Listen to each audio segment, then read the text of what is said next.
لیکن جب جنگ شروع ہوئی تو اس دستے نے واپس بھاگنا شروع کیا اور رومی فوج اس دستے کا پیچھا کرتے ہوئے عین اس جگہ پر پہنچ گئی جہاں عثمان اور اس کی اصل فوج گھات لگائے بیٹھے تھے۔ چونکہ یہ ایک حکمت عملی تھی، عثمانی فوج تیار بیٹھی تھی اور رومی فوج کو خبر نہ تھی، اور یہ لوگ بری طرح پھنس گئے۔ اس جنگ میں رومیوں کو بری طرح شکست کا سامنا کرنا پڑا۔ اس کے بعد عثمان نے رومی سلطنت کے کئی علاقے قبضہ کیے۔ حالانکہ رومی سلطنت کے مقابلے میں عثمان کی فوج کافی کم تھی، لیکن پھر بھی رومیوں پر حملے جاری رکھے ہوئے تھے اور ان علاقوں میں رہنے والے ترکوں کے لیے ایک ہیرو بن گئے تھے۔ جوک در جوک عثمان کی فوج میں شامل ہو رہے تھے۔ اس علاقے میں ایک شیخ ادبالی رہتا تھا جس کے ساتھ عثمان اہم معاملات میں مشورہ کرتا تھا اور یہ شیخ اس کی رہنمائی کرتا تھا۔ اس شیخ کی ایک بیٹی تھی جس سے عثمان شادی کرنا چاہتا تھا، لیکن شیخ ادبالی اس بات پر راضی نہ تھے۔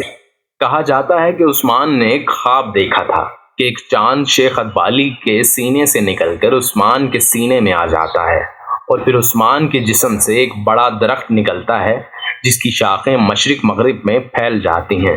عثمان نے یہ خواب شیخ ادبالی کو سنایا تو اس نے کہا، عثمان مبارک ہو، اللہ تعالیٰ نے تمہیں بہت بڑی بشارت دی ہے، تمہاری حکومت ساری دنیا پر پھیل جائے گی اور میری بیٹی سے شادی بھی کرو گے، اور تاریخ گواہ ہے کہ یہ خواب سچ ثابت ہوا، جس کا آغاز کچھ یوں ہوا کہ عثمان کی شادی شیخ ادبالی کی بیٹی سے ہو گئی۔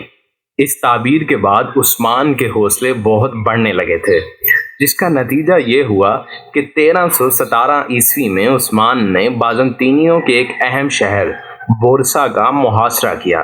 یہ جنگ اگرچہ 9 سال جاری رہی تھی، لیکن آخرکار عثمانی فوج اس شہر کو فتح کرنے میں کامیاب ہو گئی۔ جب یہ شہر فتح ہوا تو عثمان اس وقت زندگی کی آخری ایام گزار رہا تھا۔ عثمان کے بیٹے اورحان نے اپنے بیمار باپ کو یہ خوشخبری سنائی تو وہ انتہائی خوش ہوا اور اورحان کو حکم دیا کہ اس شہر بورسا کو ہی دارالحکومت بنایا جائے۔ کچھ دنوں کے بعد عثمان کی وفات ہوئی اور اس کی وصیت کے مطابق اس کو بورسا شہر میں ہی دفن کیا گیا۔ بورسا کو دارالحکومت بنایا گیا اور اس سلطنت کی بنیاد رکھی گئی جو عثمان نے اپنے خواب میں دیکھا تھا۔ 9 اگست 1327 کو عثمان وفات پا گیا اور عثمان کے بیٹے اورحان نے سلطنت سنبھالی۔ اس سلطنت کو سنبھالنا آسان کام نہ تھا، کیونکہ اس سلطنت کے ایک طرف اپنے ہی مسلمان ترک حکومت تھی اور دوسری طرف رومی سلطنت تھی، جو دونوں کے دونوں جانی دشمن تھے۔ لیکن سلطان اورحان نے انتہائی مہارت سے سلطنت کا انتظام سنبھالا اور انطولیہ میں رومی سلطنت کے باقی بچے کچے علاقے پر بھی قبضہ کر لیا، اور اب یہ خواب تھا کہ یورپی ممالک پر بھی قبضہ کیا جائے۔ 1341 میں رومی سلطنت کا بادشاہ وفات پا گیا تو اس کی جگہ اس کا 9 سالہ بیٹا بادشاہ مقرر ہوا۔ یہ برائے نام بادشاہ تھا، اصل معاملات اس کی ماں سنبھالتی تھی۔ اسی دوران رومی فوج کے جنرل نے بغاوت کر دی کہ اسے بھی بادشاہت میں حصہ دار بنایا جائے، ورنہ وہ بغاوت کر کے سلطنت کے خلاف جنگ کرے گا۔ لہٰذا کچھ عرصے بعد اس جنرل کو بادشاہت میں حصہ دار بنایا گیا۔ 1352 میں اس جنرل نے اپنے بیٹے کو بادشاہ بنانا چاہا تو ملک میں بغاوت پھوٹ پڑی، اور اس کو کنٹرول کرنے کے لیے اس جنرل نے، جو اس وقت شریک بادشاہ تھا، سلطان اورحان سے مدد مانگی اور اپنی بیٹی سے شادی کرنے کی پیشکش بھی کی، جو سلطان اورحان نے قبول کی، اور یوں سلطنت عثمانیہ یورپ میں داخل ہوئی، جو عثمانیوں کا دیرینہ خواب تھا۔ اب عثمانیوں نے سمندر پار گیلی پلی کے علاقے میں اپنا فوجی اڈا بنایا تاکہ رومی شہنشاہ کی مدد کی جائے، اور اس بہانے وہ مسلمانوں کی سب سے بڑی دشمن رومی سلطنت میں گھس گئے اور مزید پیش قدمی بھی شروع کی۔ لیکن 1362 میں سلطان اورحان کا انتقال ہوا اور اس کی جگہ اس کا بیٹا مراد سلطان بنا۔ سلطان مراد نے فوج میں غلام فوجیوں کی بھرتی شروع کی، جو انتہائی کامیاب رہی۔ سمندر پار یورپی علاقوں سے 8 سے 18 سال تک کے بچوں کو انطولیہ لاتے اور یہیں ان کو پال کر بڑا کرتے تھے۔ انہیں مسلمان بنایا جاتا تھا اور فوجی تربیت دی جاتی تھی، اور قانون بنایا گیا تھا کہ سمندر پار جتنے علاقے قبضے میں ہیں ان میں سے ہر گھر سے ایک عیسائی بچہ اس ٹریننگ میں حصہ لے گا اور فوج میں شامل کیا جائے گا۔ ان بچوں کو اچھی تربیت دے کر فوج میں بھرتی کیا جاتا تھا اور ساتھ ہی اچھا خاصا معاوضہ بھی دیا جاتا تھا۔ لہٰذا یہ عیسائی لوگ خوشی خوشی اپنے بچوں کو سلطنت کے حوالے کرتے تھے۔ 1369 میں سلطان مراد نے ایڈرین شہر پر حملہ کیا اور اسے آسانی سے قبضہ کیا اور اسے سلطنت عثمانیہ کا نیا دارالحکومت بنایا۔ اس شہر کے قبضے سے یورپی عیسائی بہت پریشان تھے کیونکہ ان کو سمجھ آ گئی تھی کہ ان عثمانی ترکوں کو روکنا مشکل ہے اور یہ بہت جلد علاقے میں بھی قبضہ کر لیں گے، اور ہوا بھی وہی۔ عثمانیوں کی چھوٹی سی فوج نے سربیا کی بہت بڑی فوج کو شکست دے کر سربیا کے بہت بڑے حصے پر قبضہ کر لیا۔ یہ قبضہ یورپی ممالک کے لیے خطرے کی گھنٹی تھی، لہٰذا یورپی عیسائی اکٹھے ہونے لگے اور عیسائیوں کے مذہبی پیشوا پوپ نے یورپی عیسائیوں کو سلطنت عثمانیہ کے خلاف اکسانا شروع کر دیا، جس کے نتیجے میں عثمانیوں کو کچھ جگہوں پر مشکلات کا سامنا کرنا پڑا۔ 1 اگست 1389 کو یورپی عیسائیوں اور عثمانیوں کے درمیان ایک نہایت خون ریز جنگ لڑی گئی جس میں ہزاروں لوگ مارے گئے، اور اس جنگ میں سلطان مراد اول بھی شہید ہو گیا۔ اس جنگ کو جنگ کوسووا کے نام سے یاد کیا جاتا ہے۔ اس جنگ میں کسی کو فتح نہیں ہوئی، بس اتنا ہوا کہ ہزاروں لوگ مارے گئے، لیکن اس جنگ سے عثمانیوں کو کچھ نفسیاتی برتری ضرور حاصل ہوئی۔ سلطان مراد اول کے مرنے کے بعد اس کا بیٹا بایزید سلطنت عثمانیہ کا نیا سلطان مقرر کیا گیا، اور سب سے پہلے اس نے اپنے بھائی یعقوب کو قتل کر دیا جو سلطان بننے کا دوسرا دعوے دار ہو سکتا تھا۔ اس دور میں دنیا کی ساری سلطنتوں میں رواج ہوا کرتا تھا کہ ہر نیا بادشاہ بادشاہت کے دوسرے دعوے داروں کو قتل کر دیا کرتا تھا تاکہ سلطنت میں امن کو برقرار رکھا جا سکے اور کسی قسم کی بغاوت کا سامنا نہ کرنا پڑے۔ نئے بادشاہ بایزید کو مغرب میں اپنی سلطنت کی حفاظت کرنا تھی اور دوسری طرف تیمور لنگ سے بھی نمٹنا تھا جو تقریباً 40 ملکوں کو روند کر اناطولیہ کے قریب پہنچا تھا، جو نہایت ہی شاطر اور سفاک جنگجو تھا۔ یہ لاکھوں بے گناہ انسانوں کو گاجر مولی کی طرح کاٹتا اور آگ لگا دیتا تھا، لوگوں کو زندہ زمین میں گاڑ دیا کرتا تھا اور ان کے سروں کا مینار بنا کر آگ لگا دیتا۔ یوں سمجھیے کہ خوف و دہشت کا دوسرا نام تیمور لنگ تھا، جو اپنی سفاکیت کی ساری حدیں عبور کر چکا تھا۔ 1399 میں اس سلطنت کی سرحدیں سلطنت عثمانیہ کی سرحدوں کو چھونے لگی تھیں، اور یوں لگ رہا تھا کہ بہت جلد دونوں کے درمیان خون خرابہ ہو کر رہے گا، کیونکہ یہ دونوں بادشاہ انتہائی طاقتور، بہادر اور مغرور تھے۔ اور آخر کار وہی ہوا۔ تیمور لنگ نے عثمانی سلطنت کے علاقے پر حملہ کیا اور اپنی روایتی انداز میں خون کی ہولی کھیلی۔ اس حملے میں بایزید کا ایک بیٹا بھی مارا گیا اور کئی قلعے بھی زمین بوس کر دیے گئے۔ اس کے بعد تیمور نے انقرہ پر بھی حملہ کیا اور شہر کا محاصرہ کیا اور جنگ شروع ہو گئی۔ اس جنگ میں عثمانی سلطنت کی ہزاروں سپاہی مارے گئے اور بدترین شکست سے دوچار ہونا پڑا، جبکہ سلطان بایزید کو بھی گرفتار کر لیا گیا اور دوران قید بایزید انتقال کر گیا۔ اس کے کچھ عرصے بعد 1405 میں تیمور بھی مر گیا اور تیموری سلطنت کئی حصوں میں تقسیم ہو گئی۔ اسی دوران سلطنت عثمانیہ میں اندرونی جنگیں بھی ہوتی رہیں اور 1402 سے لے کر 1413 تک سلطنت عثمانیہ کے شہزادوں کی آپس میں لڑائیاں چلتی رہیں اور یہ دور زوال کا شکار رہے۔ لیکن 1314 میں سلطان محمد اول نے بادشاہت کا تاج پہنا اور بکھری ہوئی عثمانی سلطنت کو دوبارہ اکٹھا کیا اور پہلے سے زیادہ طاقتور بن کر ابھرا۔ اس بار اس نے رومی سلطنت کے دارالحکومت استنبول پر بھی حملہ کیا، لیکن اسے فتح نہ کر سکا۔ استنبول پر عثمانیوں نے کئی حملے کیے لیکن کامیاب نہ ہو سکے۔ استنبول پر اتنے زیادہ حملوں کی ایک وجہ یہ بھی تھی کہ عثمانی وہ سرخ صلیب حاصل کرنا چاہتے تھے جو استنبول شہر کے ایک چرچ میں موجود تھا۔ اس چرچ کا نام ہیگا صوفیہ تھا۔ اس چرچ کے باہر ایک اونچے مینار پر ایک رومن بادشاہ کا گھوڑے پر سوار مجسمہ نصب تھا۔ یہ مجسمہ اسی بادشاہ کا تھا جس نے یہ چرچ تعمیر کروایا تھا۔ اس کے ایک ہاتھ میں گلوب تھا جس میں سلیب کھڑی ہوئی تھی۔ یہ سلیب اور گلوب پوری دنیا میں عیسائیوں کے غلبے کی علامت تھی۔ یورپ میں اس زمانے میں یہ مشہور تھا کہ جو بھی یہ سلیب اور گلوب حاصل کرے گا وہی پوری دنیا کا شہنشاہ ہوگا، مگر اس کو حاصل کرنا اتنا آسان نہ تھا۔ ترک لوگ اس سلیب والے گلوب کو سرخ سلیب کہتے تھے۔ عثمانی ترکوں نے استنبول کو فتح کرنے کے لیے سر توڑ کوششیں کیں لیکن ناکام رہے، اور آخر کار متعدد لڑائیوں کے بعد سلطنت محمد دوم نے یہ ناممکن کام بھی کر دکھایا۔ بےحد کوششوں کے بعد 1453 میں استنبول پر عثمانیوں نے قبضہ کر لیا اور وہ سرخ سلیب حاصل کر لیا جس کا انتظار سلطنت عثمانیہ کو صدیوں سے تھا۔ چرچ ہیگا صوفیہ کو مسجد میں تبدیل کر دیا گیا اور اس میں موجود کافی بڑی تعداد میں سونے جواہرات بھی قبضے میں آ گئے، اور نوجوان سلطان محمد دوم نے استنبول کو نیا دارالحکومت بنا لیا اور اس شہر کی تعمیر نو شروع کی۔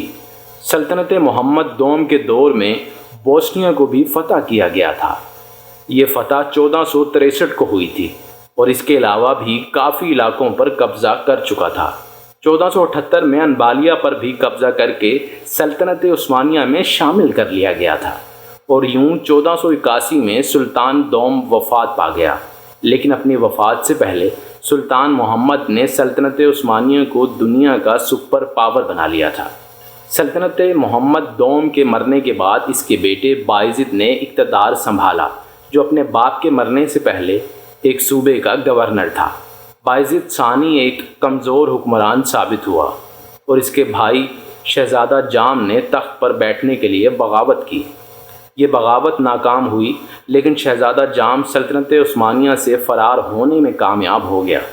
اس نے پہلے مصر میں اور بعد میں صلیبی فوجیوں کی ایک جزیرے پر پناہ لی۔ یہ وہی جزیرہ تھا جس پر سلطان محمد دوم نے قبضہ کرنے کی کوشش کی تھی لیکن ناکام ہوا تھا۔ یہ صلیبیوں کا ایک مضبوط گڑھ تھا۔ سلطان بائزید کے لیے بہت مشکل تھا کہ وہ شہزادہ جام تک رسائی حاصل کرتے، لہذا سلطان نے آخر کار بڑی رقم رشوت دے کر شہزادہ جام کو اس جزیرے میں قتل کروا دیا، اور 1482 میں بائزید ثانی نے ہرزیگونیا پر حملہ کر دیا جو کامیاب رہا، اور ہرزیگونیا بھی سلطنت عثمانیہ میں شامل ہو گیا۔ کچھ علاقوں کو فتح کرنے کے باوجود چونکہ سلطان بائزید نسبتاً کمزور حکمران تھا، لہٰذا اندرونی بغاوت نے جنم لے لیا، جس کے پس پردہ سلطان بائزید کا اپنا بیٹا سلیم سپورٹ کر رہا تھا، اور آخر کار اپریل 1512 عیسوی میں سلطان بائزید کو تخت سے ہٹایا گیا اور اقتدار بائزید کے بیٹے شہزادہ سلیم نے سنبھالا، اور حسب روایت اپنے بھائیوں اور بھتیجوں کو قتل کروا دیا تاکہ کسی بغاوت کا اندیشہ نہ ہو۔ اس زمانے میں چونکہ ایران کی صفوی سلطنت کافی مضبوط سمجھی جاتی تھی اور یہ سلطنت وقتاً فوقتاً سلطنت عثمانیہ کے خلاف سازشیں کرتی رہتی تھی۔ ان سازشوں میں سلطنت عثمانیہ کے کچھ ایسے لوگ بھی شامل تھے جو ایرانی سلطنت سے مذہبی لگاؤ رکھتے تھے، لہذا سلطان سلیمان نے ایسے لوگوں کی بہت بڑی تعداد کا بھی صفایا کیا۔ لیکن ان سازشوں کو مستقل روکنے کے لیے ضروری تھا کہ ایران کی صفوی سلطنت کو بھی سبق سکھایا جائے، لہٰذا 1514 میں سلطان سلیم نے ایرانی سلطنت پر حملہ کرنے کا فیصلہ کیا اور ایک بڑی فوج لے کر ایران کے شہر جلدان کی طرف چڑھائی شروع کی، اور آسانی سے فتح کرنے کے بعد ایرانی پایہ تخت تبریز پر بھی قبضہ کر لیا، لیکن موسمی حالات دیکھ کر واپس اپنی سلطنت میں آ گئے، کیونکہ جو سبق وہ ایرانیوں کو سکھانا چاہتے تھے وہ ویسے بھی سکھا چکے تھے۔ دوسری طرف سلطان سلیم مملوکوں کی سلطنت پر بھی قبضہ کرنا چاہتا تھا، لیکن یہ بھی کافی بڑی اور طاقتور سلطنت تھی۔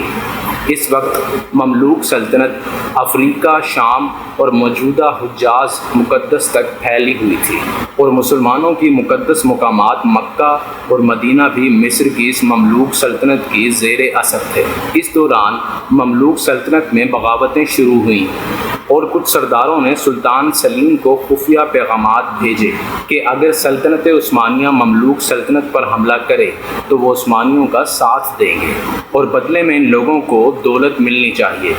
چونکہ مملوک بھی مسلمان تھے اور ان کا فرقہ بھی ایک جیسا تھا تو ترک لوگ اس اقدام کے حامی نہیں تھے، لہذا سلطان سلیمان نے ایسے علماء اکٹھے کیے جو یہ فتویٰ دے سکیں کہ مملوکوں کے خلاف جنگ جائز ہے، یہ لوگ اپنے عوام پر ظلم کرتے ہیں، اور سلطان اس مقصد میں کامیاب ہو گیا۔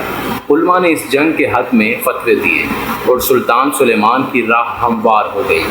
سلطان سلیمان نے مملوکی بادشاہ کو خط لکھا کہ اگر وہ ہتھیار ڈال دے تو اس کو معاف کر دیا جائے گا، لیکن وہ نہ مانا، اور سلطان سلیم نے مملوکوں کی سلطنت پر چڑھائی کر دی اور شام کے شہر حلب پر قبضہ کر لیا۔ کیونکہ مملوکوں میں اندرونی بغاوتیں شروع تھیں، لہذا اس شہر کو قبضہ کرنے میں سلطان سلیم کو کوئی بڑی مشکل سامنے نہ آئی، لیکن سلطان سلیم کے لیے سب سے بڑا چیلنج قاہرہ کو فتح کرنا تھا، لیکن یہ کام اتنا آسان نہ تھا اور سلطان سلیم کو بہت بڑی مزاحمت کا سامنا کرنا پڑا۔ بہت بڑی خون ریز لڑائی کے بعد آخر کار مملوکوں نے ہار مان لی اور ہتھیار ڈال دی، اور یوں مصر بھی سلطنت عثمانیہ کا ایک صوبہ بن گیا، لیکن ہزاروں لوگ اس جنگ میں لقمہ ازل بن گئے، اور خلافت عباسیہ جو 750 سال سے قائم تھی اس کا بھی خاتمہ ہو گیا۔ مملوکی سلطنت کا خاتمہ 1517 میں ہوا، اور اس شاندار فتح کے 3 سال بعد 1520 میں سلطان سلیم کا انتقال ہوا۔ سلطنت عثمانیہ کا 10واں سلطان سلطان سلیمان اول بنا، جو سلطان سلیم کا بیٹا تھا۔ 1521 میں نئے بننے والے سلطان سلیمان نے بغداد کا محاصرہ کیا، اور مختصر سی جنگ کے بعد ہنگری افواج نے ہتھیار ڈال دیے اور بغداد بھی آسانی سے عثمانی سلطنت میں شامل ہو گیا۔ اس سے پہلے الجزائر بھی فتح ہو چکا تھا۔ یوں یورپ کے بیشتر علاقوں کو عثمانی سلطنت آسانی سے قبضہ کر رہی تھی، لیکن ایک یورپی ملک آسٹریلیا اس کے لیے فولاد کی دیوار ثابت ہوئی، اور متعدد حملوں اور محاصروں کے باوجود آسٹریلیا کو قبضہ نہ کر سکا، اور آخر کار تھک ہار کر سلطان سلیمان نے اپنے فوجیوں کو واپس جانے کا حکم دیا، اور یوں یورپ میں عثمانی سلطنت کی بڑی فتوحات کا دور ختم ہو گیا۔ سلیمان اول یورپ میں شکست کھا کر واپس استنبول آیا، لیکن وہ چاہتا تھا کہ کسی طریقے سے مزید فتوحات حاصل کی جائیں، لہٰذا اس نے اس بار ایشیا کا رخ کیا اور ایرانی سلطنت کی طرف بڑھنے لگا، اور ایرانی شہر تبریز پر قبضہ کر لیا۔ اس کے بعد سلمان نے بغداد کا رخ کیا، اور کچھ معمولی مزاحمت کے بعد 1534 میں بغداد پر بھی قبضہ کر لیا۔ یورپ اور ایشیا میں سلمان خود اپنے فوجیوں کی کمان کر رہا تھا، لیکن افریقہ اور بحیرہ روم میں عثمانی ترک سب سے بڑی طاقت تھے۔ خیر الدین پاشا یہ باربروس کے نام سے مشہور تھا، جس کا مطلب تھا سرخ داڑھی والا۔ یہ ایک ترک قزاق تھا جو بعد ازاں سلطان سلیمان کی بحری افواج کا سربراہ مقرر ہوا، اور کئی دہائیوں تک بحیرہ روم میں اپنی طاقت کی دھاک بٹھائے رکھی۔ یہ یونان کے جزیرے لزبوس میں پیدا ہوا تھا، اور یہ ترک جہازوں کے ساتھ مل کر دشمن ملکوں کی بحری جہازوں اور جزیروں پر حملے کرتے تھے۔ اس کے ساتھ اس کا ایک بھائی بھی تھا۔ ان دونوں نے ترکی افواج کے ساتھ مل کر 1516 میں الجزائر کو فتح کر کے عثمانی سلطنت کا حصہ بنایا تھا، لیکن اس کا بھائی اسپین کے ساتھ لڑائی میں مارا گیا تھا۔ خیر الدین نے بحیرہ روم میں موجود کئی جزیروں پر قبضہ کیا جو وینس کے زیر سایہ تھے۔ اس خبر کو سنتے ہی پورے یورپ میں تشویش کی لہر دوڑ گئی، اور کیونکہ اس قبضہ شدہ علاقوں میں کچھ بڑے اہم ساحل بھی شامل تھے، اس لیے ان علاقوں کو چھڑوانے کے لیے یورپی ممالک اسپین، وینس اور جنیوا نے ایک اتحاد قائم کر لیا اور ایک بہت بڑی مشترکہ بحری فوج ترتیب دی، اور بالآخر 1538 میں یونان کے قریب فرویزا کے مقام پر خیر الدین اور یورپی اتحاد کے بحری بیڑوں کی ایک خطرناک جنگ ہوئی، اور اپنے بہترین جنگی حکمت عملی کی وجہ سے خیر الدین نے اتحادی فوج کو عبرتناک شکست سے دوچار کیا اور یوں دنیا کے اہم ترین تجارتی سمندر بحیرہ روم پر سلطنت عثمانیہ کا قبضہ ہو گیا۔ یہ فتوحات سلطان سلیمان کے دور میں ہو رہی تھیں۔ سلطان سلیمان 1566 میں انتقال کر گیا، جس کے بعد فتوحات کا سلسلہ بھی رک گیا۔ سلیمان کے بعد سلیم ثانی کو سلطان مقرر کیا گیا، لیکن یہ ایک نالائق حکمران ثابت ہوا، جس سے سلطنت عثمانیہ زوال کی طرف گامزن ہونے لگی۔ اس میں حکومت چلانے کی قابلیت نہیں تھی۔ اس نے حکومت کے سارے اختیارات اپنے وزیر اعظم کو سونپ دیے اور خود حرم میں اپنی بیویوں اور لونڈیوں کے ساتھ عیاشی میں مصروف ہو گیا۔ لہذا سلطنت کے معاشی حالات اور ادارے کمزور ہونے لگے۔ 1571 میں یورپی اتحاد کی بحری فوجوں نے ایک خطرناک سمندری جنگ کے لیے ترکی کا رخ کیا، جس کا مقصد بحیرہ روم کے مختلف جزائر کو ترکی سلطنت سے آزاد کرانا تھا اور ساتھ ہی ساتھ اہم تجارتی ساحلوں پر بھی قبضہ کرنا تھا۔ یہ لوگ اچھی طرح تیاری کر کے آئے تھے، جن میں بحری فوج کی بڑی تعداد کے ساتھ ساتھ کافی تعداد میں سمندری جہاز بھی شامل تھے۔ ترکی بحریہ کے افواج اس خوفناک حملے کا مقابلہ نہ کر سکے اور جنگ ہار گئے۔ اس جنگ میں ترکوں کے 260 بحری جہاز تباہ کر دیے گئے اور 30,000 سے زائد فوجی مارے گئے، جبکہ بڑی تعداد میں عیسائی غلاموں کو آزاد کرا لیا گیا جو ترک جہازوں میں کام کر رہے تھے۔ اس کے برعکس صلیبیوں کا اس جنگ میں نقصان کافی کم ہوا۔ یہ شکست ترکوں کی تاریخ کی سب سے بڑی شکست تھی، جس سے سلطنت عثمانیہ کی سپر پاور ہونے پر کاری ضرب لگی تھی اور یورپ میں اسپین بڑی طاقت بن کر ابھرا تھا۔ اس فتح کا جشن پورے یورپ میں منایا گیا تھا۔ اس کے بعد سلطنت عثمانیہ نے بدلہ لینے کی غرض سے 1574 کو تیونس پر حملہ کر دیا، جو اسپین کے قبضے میں تھا، اور اس حملے میں سلطنت عثمانیہ کو کامیابی ملی۔ لیکن یہ سلطنت عثمانیہ کی آخری کامیابی تھی اور ان کا باقی عرصہ سلطنت عثمانیہ کی حفاظت میں گزرتا گیا۔ 1574 میں ہی سلطان سلیم ثانی کا انتقال ہوا اور اس کا بیٹا مراد سوئم خلیفہ بن گیا، لیکن یہ اپنے باپ سے بھی زیادہ عیاش نکلا اور خلافت عثمانیہ کے لیے کوئی خاطر خواہ کارنامہ انجام نہیں دیا۔ اس کا انتقال 1595 کو ہوا تھا، جس کے بعد اس کا بیٹا محمد سوئم خلیفہ بن گیا۔ اس کے دور میں عثمانی فوج میں ترک نسل فوجیوں نے بغاوت کر دی اور لوٹ مار کا بازار گرم کر دیا۔ ان فوجیوں کا کہنا تھا کہ یہ خلیفہ پر سے جانشری کا اثر ختم کیا جائے۔ جانشری وہی سپاہی تھے جو عیسائیوں کے بچوں کو تربیت دے کر بنائے گئے تھے، کیونکہ ترک فوجی جانشری کو غیر ملکی سمجھتے تھے۔ اس بغاوت کو سلطان کے حکم پر جانشری فوجیوں نے کچل دیا، لیکن اس کا نقصان یہ ہوا کہ جانشری پہلے سے زیادہ طاقتور ہو گئے اور اپنی من مانی بھی شروع کی، اور اسی دور میں محمد سوئم کا انتقال ہوا تھا۔ اس کی موت 1603 میں ہوئی تھی اور اس کی جگہ اس کا بیٹا احمد خلیفہ بن گیا، اور احمد نے اپنے بھائیوں کو مارنے والے ظالمانہ نظام کو ختم کر دیا، اور یہ قانون بنایا گیا کہ خلیفہ کے مرنے کے بعد اس کا بڑا بیٹا خلیفہ بنے گا۔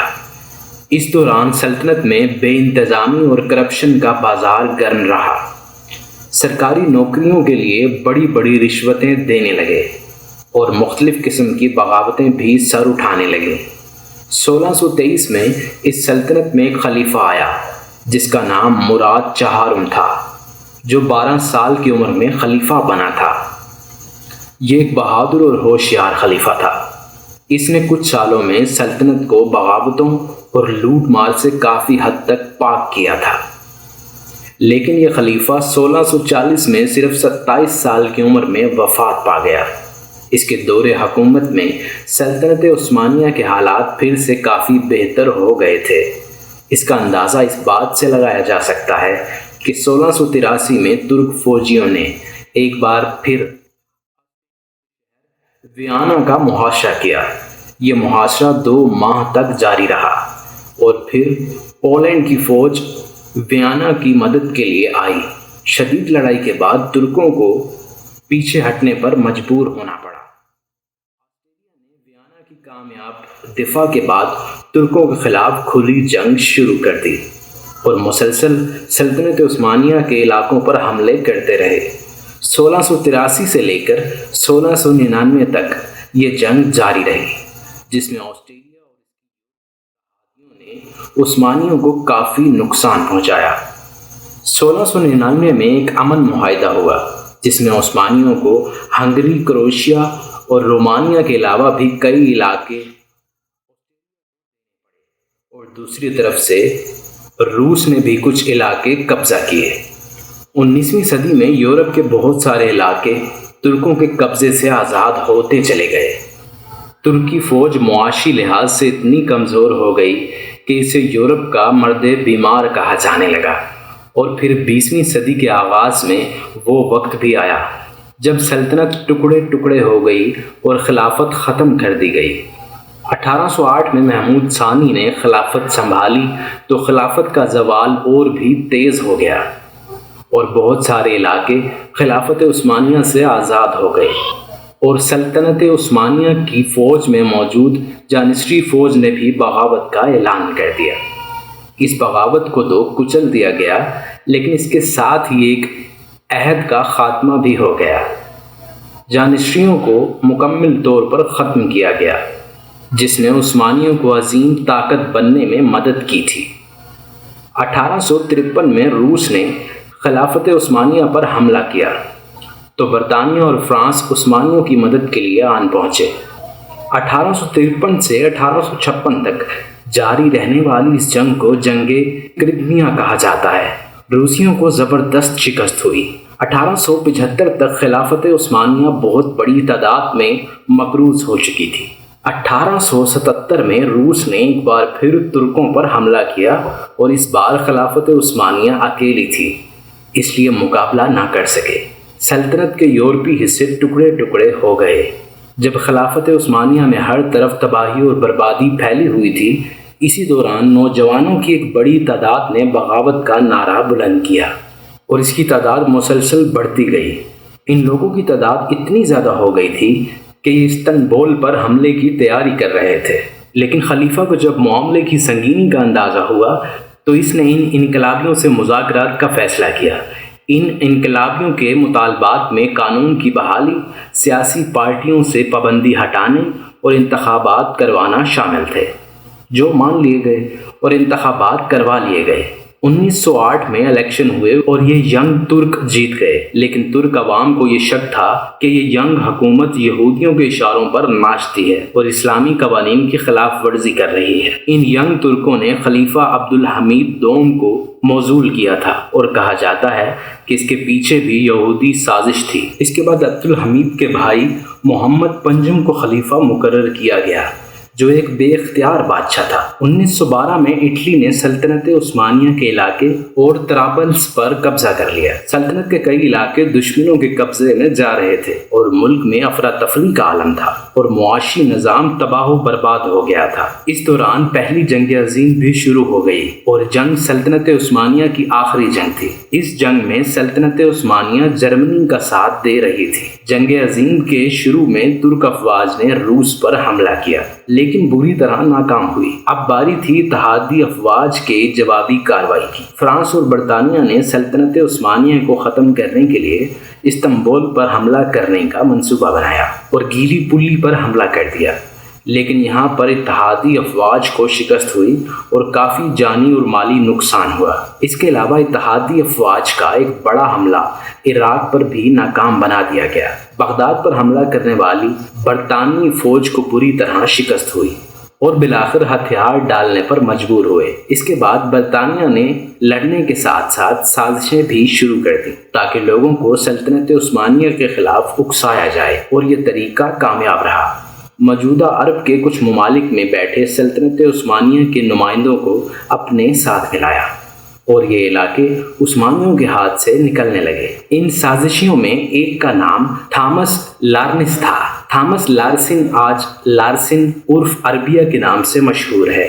ان عربوں میں دولت بانٹ کر عثمانیہ کے خلاف کامیابی سے اکسایا، اور دوسری طرف جنگ عظیم میں بھی عثمانی ترک پے در پے شکست سے دوچار ہو رہے تھے۔ جنگ عظیم میں برطانیہ اور اتحادی فوج جیت رہے تھے، اور جرمنی اور اس کے اتحادی ایک ایک کر کے ہتھیار ڈال رہے تھے۔ اسی دوران سلطنت عثمانیہ کی ینگ ترکوں کی بنائی ہوئی حکومت مستعفی ہو گئی۔ 30 اکتوبر 1908 کو سلطنت عثمانیہ نے ہتھیار ڈالنے کے معاہدے پر دستخط کر دیے، اور 13 نومبر 1918 کو اتحادی افواج نے استنبول پر قبضہ کر لیا۔ لیکن کچھ دنوں کے بعد اتحادی فوجیوں کے خلاف تحریک شروع ہوئی، جس کو مصطفیٰ کمال لیڈ کر رہا تھا۔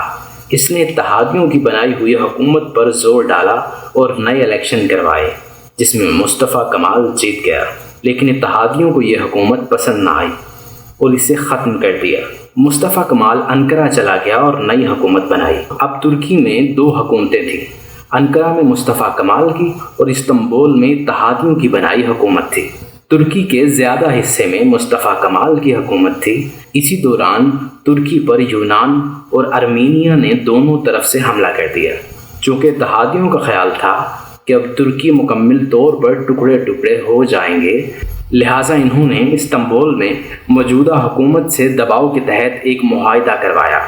اس معاہدے کے تحت عثمانی سلطنت کو عرب علاقوں پر حکومت کرنے سے دستبردار ہونا پڑا، اور اپنائے باسفورس اور درہ دانیال کو عالمی کمیشن کے کنٹرول میں دینا پڑا۔ لیکن یونان اور ارمینیا کے خلاف روسی حکومت نے مصطفیٰ کمال کی مدد کی اور بڑی تعداد میں ہتھیار فراہم کیے، جس کی وجہ سے یونان اور ارمینیا کو شکست ہوئی اور اتحادی فوج کے قبضے سے بہت سارے علاقے چھڑوا لیے۔ یہ سب دیکھنے کے بعد استنبول میں موجود عثمانی حکمران توفیق پاشا نے استعفیٰ دے دیا، اور مصطفیٰ کمال کی قیادت میں ترک اپنے علاقوں پر کنٹرول حاصل کرنے لگے۔ خلیفہ وحید الدین ملک چھوڑ کر فرار ہو گیا۔ اس کی جگہ عبد المجید ثانی خلیفہ بن گیا۔